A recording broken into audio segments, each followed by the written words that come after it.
Darling, you're listening to the Brutally Delicious podcast with Bruce and Riina. My name is Soma Snakeoil. Delighted to be here today where you are listening to the Brutally Delicious podcast.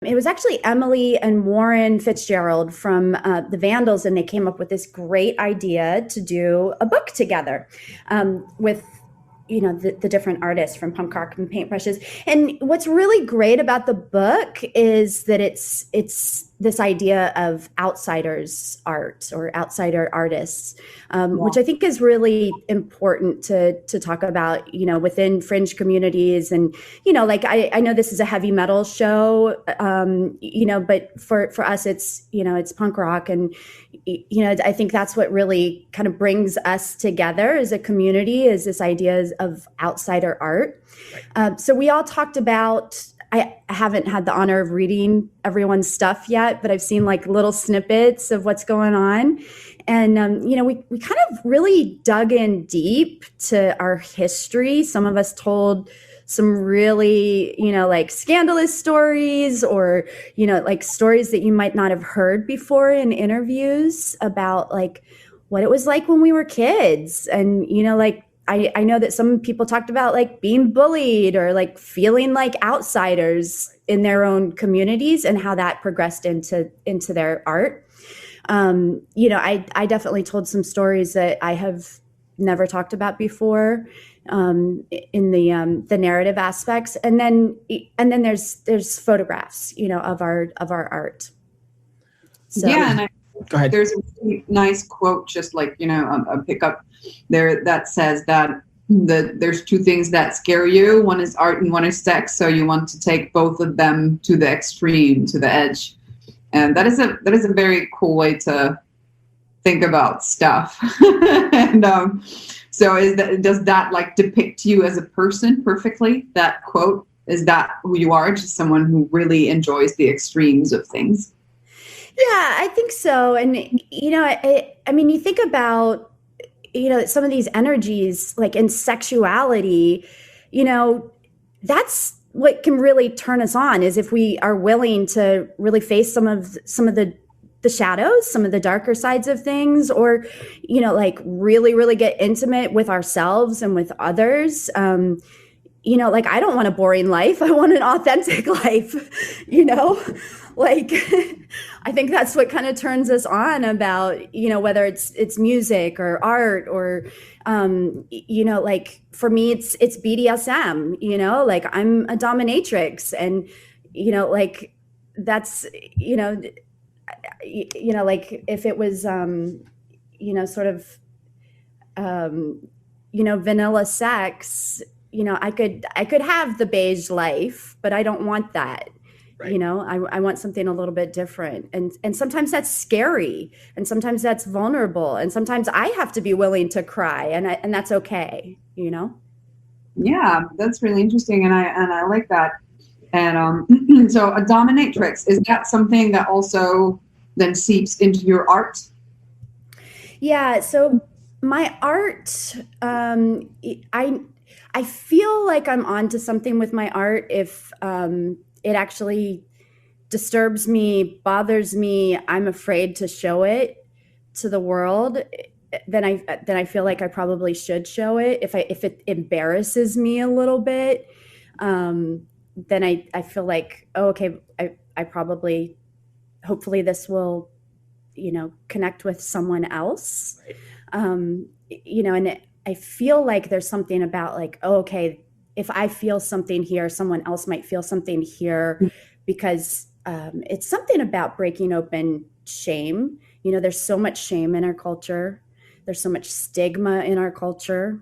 And I feel like it's really, really important to push back against that by being willing to not be silent, and there's so many amazing social movements around that. And we can, really and it's like, it's not new in some ways, like there were 70s feminists that did that in their art, with the idea of like making the personal political.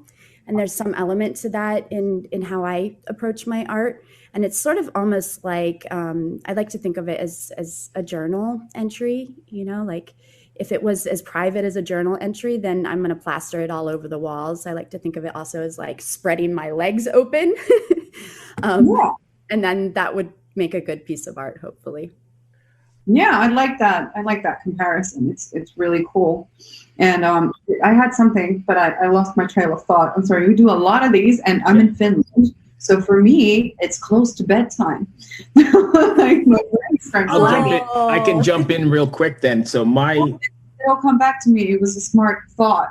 I promise. And yes, I'll jump in. Get that smart thought. I'll jump in real quick. I think the best quote out of there was the opening quote.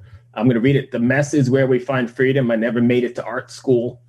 And it carries on from there. So you never had any professional training at all. You just kind of jumped right in and learned from mentors. Is that what I'm assuming? Yeah, from mentors and also just from myself and being willing to make mistakes. And I think that's so important for all of us, is just to be willing to, be self-taught and absorb from other artists and really just to like get in there, just do it and not be afraid of, this idea. We have so much, it's like this need to technically be good. You don't have to technically be good to create. You can just create. And it's like, for me, there's a little bit of a anti-capitalist, like working class aspect to that. Like I didn't have time to go to an art school or, like a university. I was a single mom, surviving, much of that time on sex work, sometime in restaurants. And I would have loved to go to an art school, but that was not the path that, was given to me. So, I dragged some stuff out of the trash and slapped some paint on it and found my voice. And anyone can do that, like, don't let the establishment ruin your creativity or your voice or some bullshit ideas from the art community about what art is. That's like another form of oppression and capitalism. So just make shit, Yeah, completely agree. I've done that all my life. I'm also a single mom. I have like very little like high level education. Like I can't really tell you what it is because it doesn't translate the Finnish school system. But anywho, I don't have a fancy degree on anything, but have climbed pretty high on the even the day job ladder. Let's put it that way.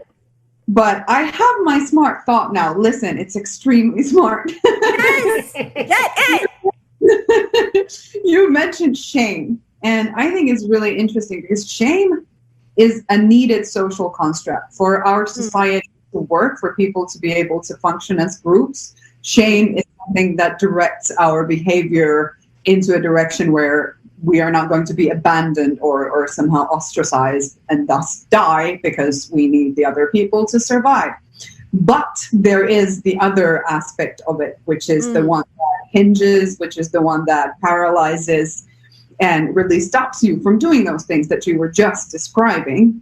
And this is something that I find so interesting, that that just studying the texture of shame. Have you ever thought of that, like doing that in your art? Because I would say that, in your work as a dominatrix, the shame is a positive driver for your client, if I'm not mistaken. So there's like so many aspects to shame that makes it extremely interesting as a state and as an emotion and as, please tell me I'm super smart. You are super smart. I love this. No, I love having a conversation about this too, because I think it's really interesting, because there is the aspect of shame where, stigma can drive whole groups of people into the ground. It can be oppressive. You look at, for example, people who use drugs and the stigma that is enacted. or sex workers, for example, where there's like the war on drugs that is actually the war on people, or the war on poverty that's the war on people, the war on trafficking that's actually the war on sex workers. And this is like shame of society used to oppress and criminalize and put people in jail, right? But then, like you said, there's more nuance to it. And, you know, I might make part of my living based on some of that nuance of shame. Humiliation, consensual shame, where it might be exciting and sexy. Or sometimes I think public caning might be wonderful, you know, to like deter people from certain acts, you know, or behavior, you know, that rather than putting people in prison, maybe let's give them a public spanking. I'm ready to sign up for that job. I already know how to do it, you know? Pro bono work. Everybody Pro bono. So I don't know. Yeah, I think it's really interesting. Like you're saying, you know, so exploring the texture of different kinds of shame. It's really fascinating. I like it. So I'm looking at the book here as we speak, and I notice, and I mean, I guess it's not a secret, but you include, with your artwork, you also include, I don't know if it's a story or a narrative or poems. Do you think that's essential to what first of all, is that in most of your artwork? And second, do you think that's essential to what you're putting out? I do. You know, in particular for me, I think there's something about sharing stories, and I talk so much, I'm already losing my voice. I'm yelling over here. Excuse me. Yeah, for me, the written word is really very important and really powerful. And there's something about sharing stories where it's, you know, the story that I tell, you know, when you read it, you might see your story in it, and it might evoke a completely different set of emotions for you, and memories. And you may have a conversation with your friends, and it lead to all sorts of different things. So yeah, for me, it's very much about, you know, sort of mixing words and images together, because I think that it's almost like, you know, like we used to sit around campfires and tell each other stories. And I think it's incredibly powerful sharing those narratives together and having those conversations. I do believe in storytelling as much as possible. So yeah. I 100% agree with you. I think we've sort of gotten away from that in the culture, but I don't know if you've paid any attention, but there's a website out of New York called the Humans of New York. And it's all just a narrative driven video thing where they just stop people on the street, homeless people, wherever they are, and they just get stories. And the stories are so raw and emotional and real. You can connect to it. It's so cool. Well, that's humanizing too, right? Then we actually really connect with each other as people. And I think where there can be issues that are divisive, and we might not hear each other, when it's story driven, we can connect in a different way. Yeah, I 100% agree.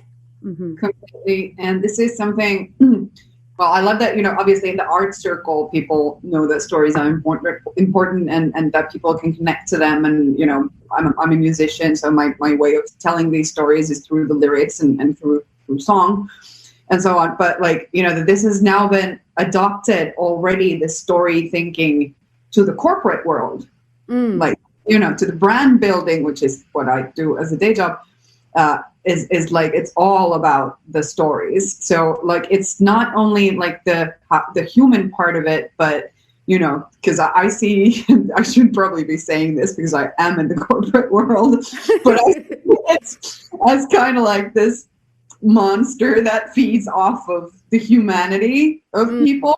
And they've now, like, you know, recognized the importance of stories, and it's now used to monetize things. And it's now used to sort of, because art is pure. Art is something that comes from the heart, from the soul. You can't do it unless your core is in it. But you can do all sorts of things for money. And I'm talking about the corporate world, where your heart doesn't need to be in it. And if you can still spin a nice story around it, it's going to work just as well than the art, you know. And this is why people hire people like me, I guess, you know, God, I'm ruining my career on this podcast now. But oh, don't worry. I'm also a single mom, so it's just two people starting. Oh, no, but it's an interesting point that you make. I mean, we see that with everything in capitalism, right? Whether it's art or spirituality, or I mean, even like with the mindfulness movement becoming very popular and going into, you know, like whether I'm just picking a company, Google, I don't know, whatever, but it becoming so mainstream that in corporate companies, everyone's doing mindfulness to be better at, you know, I don't know, selling stocks, whatever it is, selling tech. Right. Where it's, as you know, it's like originally it, you know, came from the East, and, you know, people sort of being actually anti-capitalist, right? Like it's not that at all at its core, but it's really interesting. Yeah. And it's so disturbing because, like, you know, instead of paying people a livable wage, making sure that they have the time and the people resources to do their job well, so they're not like overwhelmed with like crazy amounts of overtime and so on. Now these companies are offering these band-aids of like, here, have a mindfulness course. It's not us, it's you. Like you're just not managing your head in this crazy demanding and increasingly demanding world and setting of capitalism.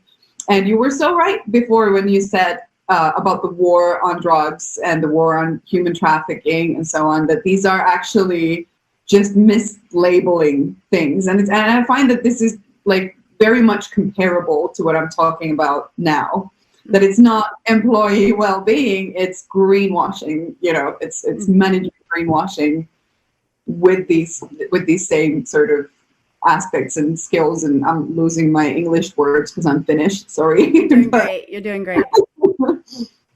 But yeah, I like to think of it in harm reduction perspectives, though, because you know, even if there are all the negative effects of capitalism and all of that, but then, you know, good stories between people being shared and, you know, mindfulness. And so hopefully there are the positive effects and positive change that happens along the way as well. So yeah, because this is the thing, even if someone is slapped with mindfulness as a band-aid for a toxic work environment or something like that, it doesn't mean that they can't draw something actually good and beneficial. Shit, I thought I put all of these away.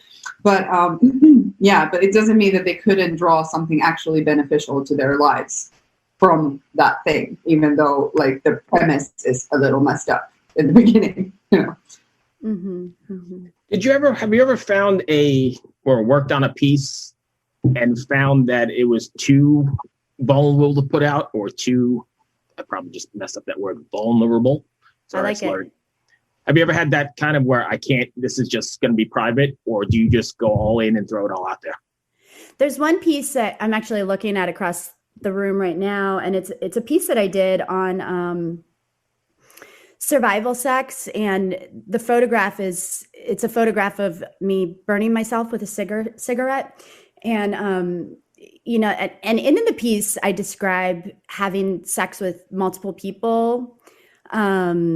And, you know, and at the time I was unhoused, and, you know, and it was like to go inside for a period of time when it was very cold, and, you know, it's like a really intense piece, and to talk about all of that stuff, you know, like publicly, and the piece is like bigger than, you know, like it's larger than me, you know, it's like huge. And when I first started working on that, I was staying in a hotel in New York, and I was working on the musical Home Street Home with my ex-husband, Fat Mike. And, you know, it was like whenever I was not working on the musical, I was going back to the hotel and I was working on this piece, and I had planned on dropping it in, oh my God, Times Square. And I was just going to like leave it because it was like freezing cold at the time. And I was thinking about like other women who might be engaging in survival sex at the time to stay warm. And I just thought, I'm going to leave it out there, like outside. Right. I don't need to sell this. I just want to like make a statement in, Times Square, like whatever, like why there? I don't know. Anyway. And then I chickened out. I was just like embarrassed. And then I was like, I don't know, whatever. So I'd left it in the hotel room. So someone found the first version of it in my room and, like probably threw it away and was like, this is some sassy shit. But yeah, I half finished it and I just couldn't do it. And I think that's, that speaks to, like shame and embarrassment around sexuality. And like, even though like I am such a loudmouth, like I just say all of the stuff and I was embarrassed, and I think that that's important to talk about because there's plenty of people where it's just like hard to even tell your partner about some of the things you might have gone through or, and that's really hard. And then when I got back here, probably a year later, I was like, fuck this. I'm going to say my shit, like, I don't care if it makes it harder for me in the future. Like right. I'm going to speak my mind, And I even had like fear of like, is this going to affect things for me with lovers in the future? Or, and that's like one of the things that's really hard for people too, is like telling their sexual history and are they going to be judged and, like by future lovers and shamed and all of that kind of stuff. And I think that's one of the reasons why I do speak up about things like this is like, don't fucking judge people for what they've been through. Fuck off. You're an asshole if you judge people for what they've been through, Right. Exactly. So, and like what they had to do to keep warm, because obviously it's a stupid idea that to be an honorable woman, you should have just frozen to death. Yeah. Then you would have done the right thing, and like your precious reputation or whatever, your honor would have been intact and you would have been dead in a ditch, yay. Totally.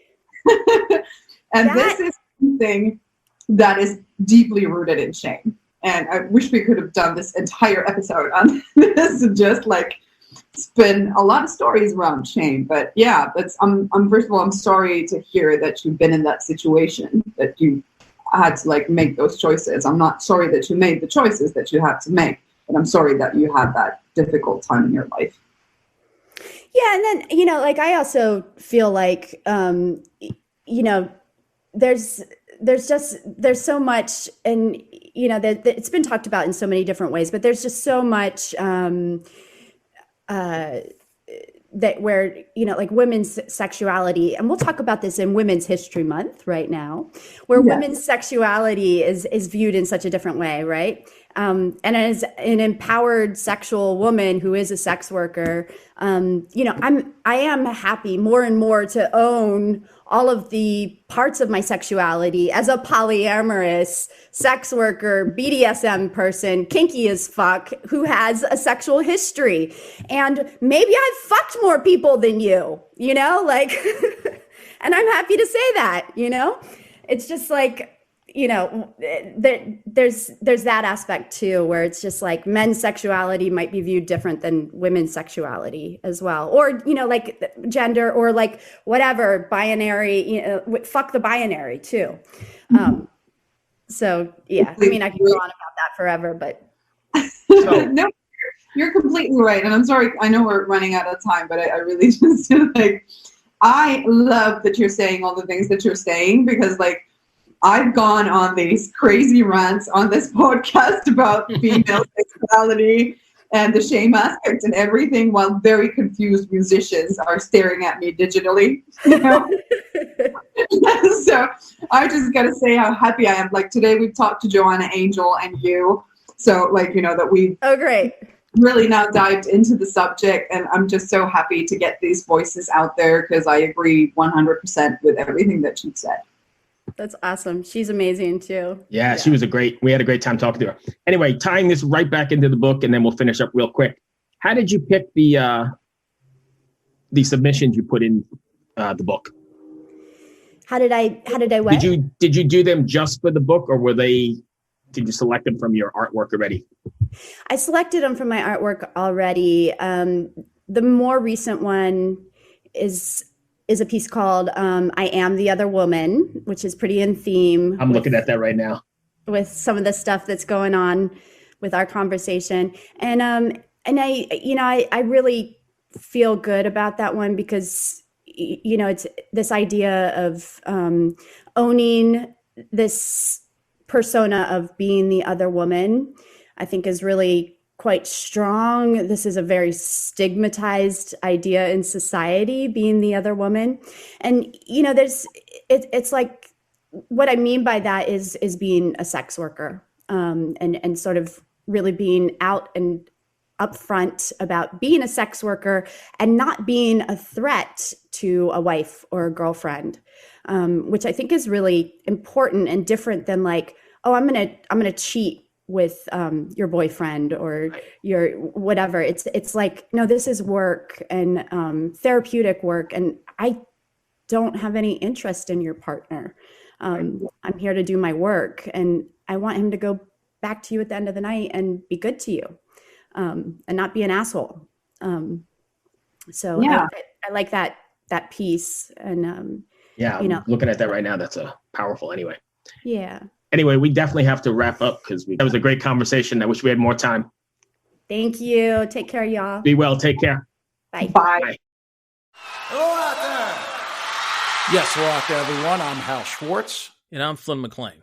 Together, we host None But the Brave, a podcast dedicated to the music and career of Bruce Springsteen. Bruce and E Street Band are on tour right now for the first time in 6 years, and we're taking a detailed look at what's happening on stage in our bi-weekly episodes. We've also been recently joined by some very exciting guests, including rock journalist Warren Zanes and Stephen Hayden, Backstreet's Magazine founder Charles Cross, and Barstool's Kirk Minahan. If you're a diehard Springsteen fan, this is the show for you. So please subscribe to None But the Brave on your favorite podcasting platform, and we hope to see you further on up the road. Thank you so much. We'll be seeing you.